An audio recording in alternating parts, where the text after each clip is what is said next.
দাদা একটু এখানে থাকুন। এই যে মুকলেশুর ভাই, আপনি? হ্যাঁ আমি মুকলেশুর। আপনার সঙ্গে ফোনে কথা, আমি অসিত বিশ্বাস। ও আচ্ছা, শুনুন এদিকে আসুন, এদিকে আসুন। এই যে কথা বলছি, পশ্চিমবঙ্গ তৃণমূল এসএসকেএমএসকে রাজ্য প্রেসিডেন্ট। একদিকে আপনার, হ্যাঁ হ্যাঁ বলুন। আমার পেছনে বাঁশ দিয়ে দিয়েছেন পুরো, না না হবে না, আপনার কিছু হবে না। রাস্তায় জায়গা নেই, বসে গেছেন। এখন যত তাড়াতাড়ি হয় এটা দেখছি, শেষ করে আমরা দেখছি। আমি সেটাই বলছি, আমি আপনাদের শোনেন, আমরা সরকারের বিরুদ্ধে নই, শুধু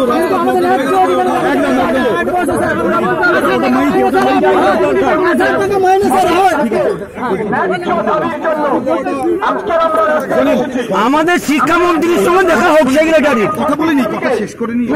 শিক্ষামন্ত্রীর সঙ্গে দেখা করুন।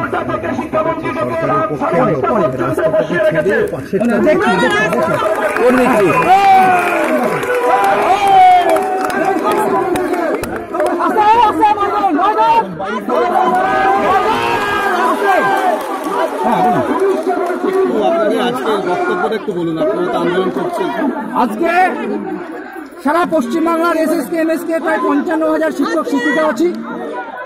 আজকে এসএসকেএমএসকে স্কুলগুলো গভর্নমেন্ট স্কুল। 2010 সাল পর্যন্ত এটা একটা পর্যন্ত ছিল। তদানীন্তন বাম সরকার এসএসকেএমএসকে নিয়ে একটা বোর্ড গঠনের সিদ্ধান্ত নিয়েছিল।